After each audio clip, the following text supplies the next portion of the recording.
இந்த வீடு சேலம் ஜங்ஷனுக்கு பக்கத்தில் இருக்குங்க. புது வீடு, கீழ் வீடு, மேற்கு வாசல், 10க்கு 10 ஹாலு, 10க்கு 10 ரூமு, சின்னதாக ஒரு கிச்சனு, வாஷிங் மிஷினுக்கு தனியாக பாயிண்ட் இருக்குது. ரெண்ட்டு 6500 அட்வான்ஸு 5 மாதத்து வரைக்கும் அட்வான்ஸு.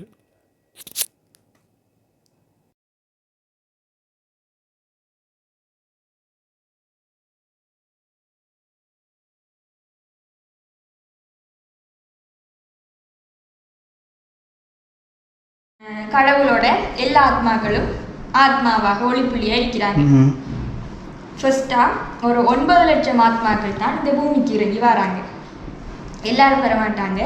ஒரு 9 லட்சம் பேர் இந்த பூமிக்கு வராங்க. அவங்க என்ன செய்வாங்க, அவங்க வரக்குள்ள வந்து இந்த உலகம் எப்படி இருக்குதுண்டா 100% அன்பு, அமைதி, சந்தோஷம் நிறைந்ததாக இருக்குது. அதுதான் சொர்க்கம் என்று அழைச்சோம். அது வந்து அந்த யுகத்தை வந்து சத்திய